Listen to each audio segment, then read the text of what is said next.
नमस्कार सभी मित्रों को। दोस्तों, आज मैं आप लोगों को केपी एस्ट्रोलॉजी का पार्ट 3 देने जा रहा हूं।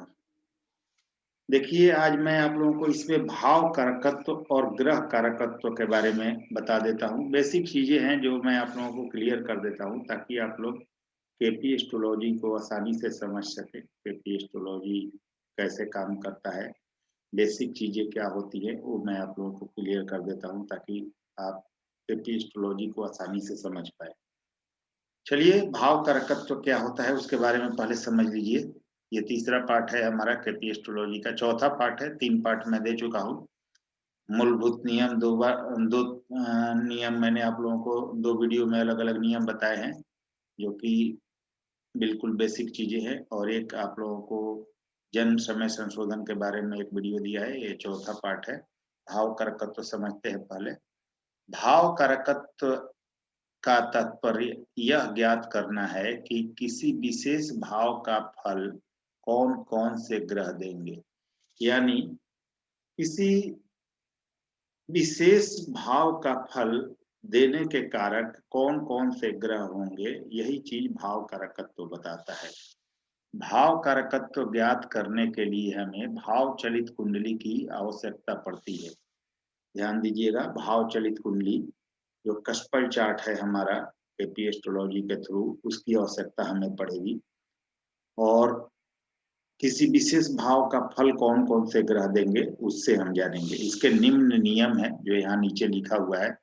भाव में स्थित ग्रह के नक्षत्र में स्थित ग्रह, ध्यान दीजिएगा, भाव में स्थित ग्रह के नक्षत्र में स्थित ग्रह लेवल 1 यानी कि पहले स्तर का सिग्निफिकेटर होगा, सबसे बलवान माना जाता है।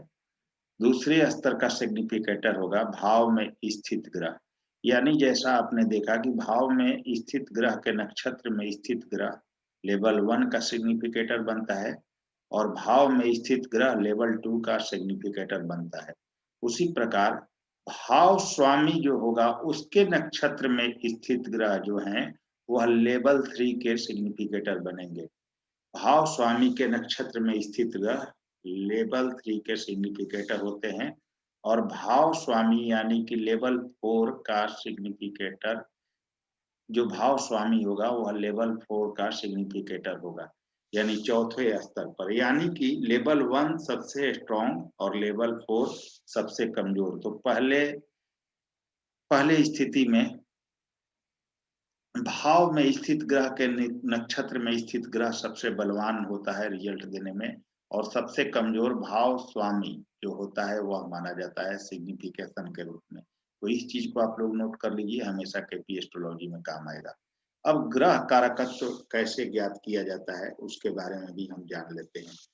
जहाँ भाव कारकत्व से यह निर्धारित होता है कि किस किस भाव का फल कौन कौन से ग्रह देंगे। जैसे हमने यहाँ जाना कि कौन कौन से ग्रह हैं वो किस किस भाव का फल देते हैं और सबसे मजबूत कौन होते हैं, फल देने में क्षमता सबसे अधिक किसकी होती है।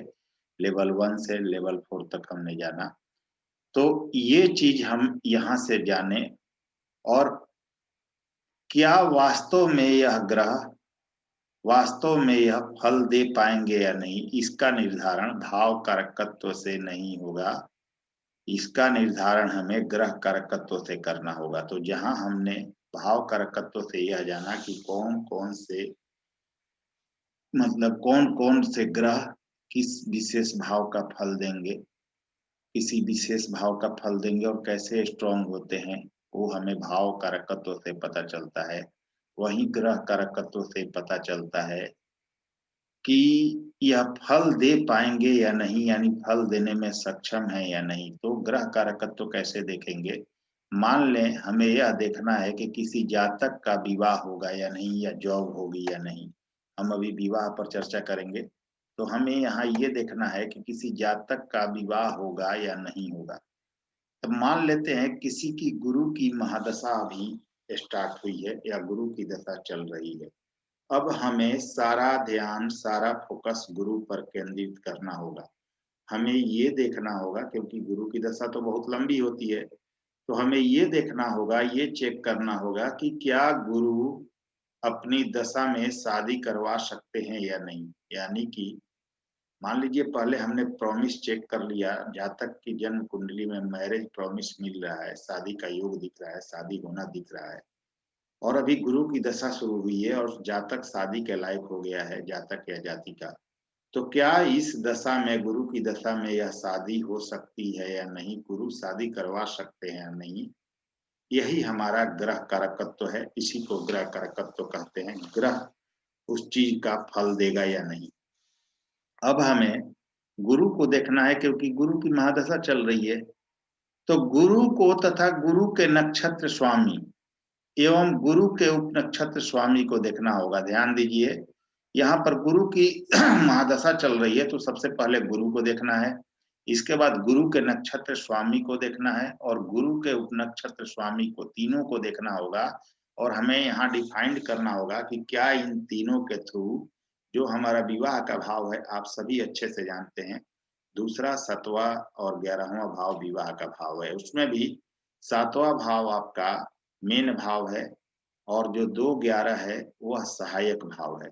तो मान लें कि गुरु का नक्षत्र स्वामी बुध है और बुध है और वह 2 और 7 दे रहा है। तो यानी कि मुख्य भाव और सहायक भाव एक दे रहा है यहाँ पर।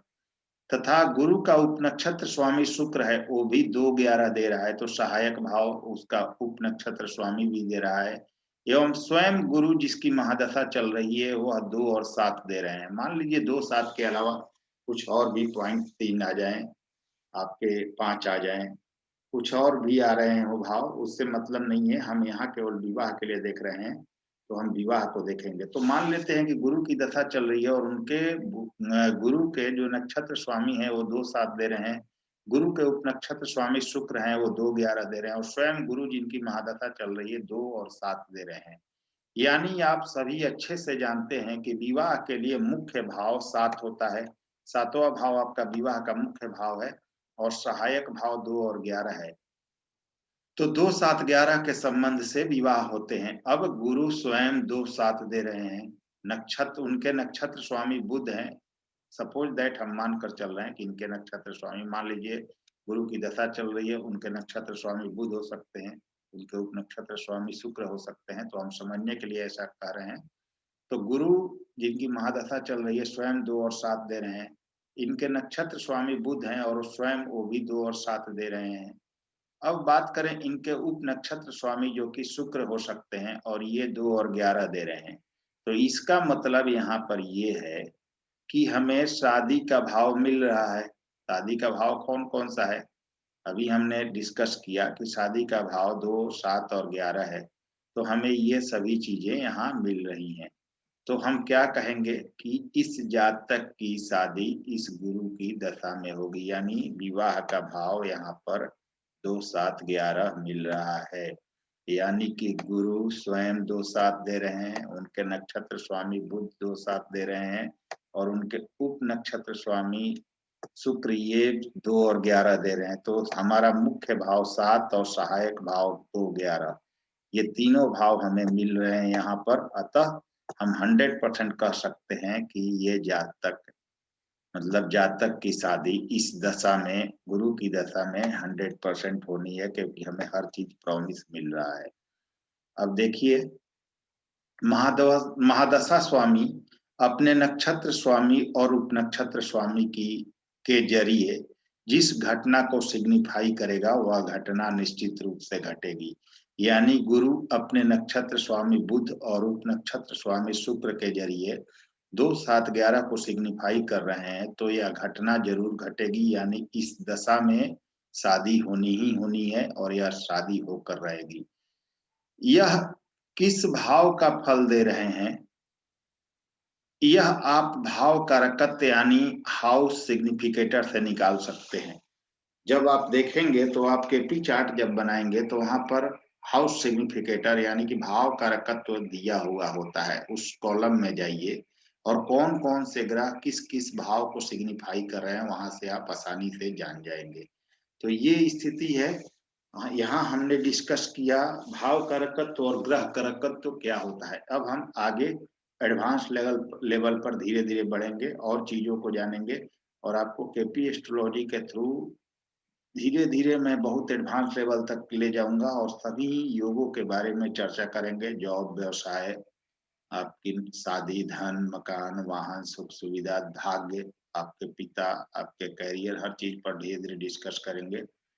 और ये चैनल आपको बहुत कुछ देगा और बिल्कुल ऑथेंटिक चीज़ें आपको यहाँ से प्राप्त होंगी। तो अगर आपको यह चैनल पसंद आ रहा हो, वीडियो पसंद आ रहे हैं, तो लाइक, शेयर करें, सब्सक्राइब करें। अगली वीडियो में फिर से मिलते हैं। नमस्कार, धन्यवाद।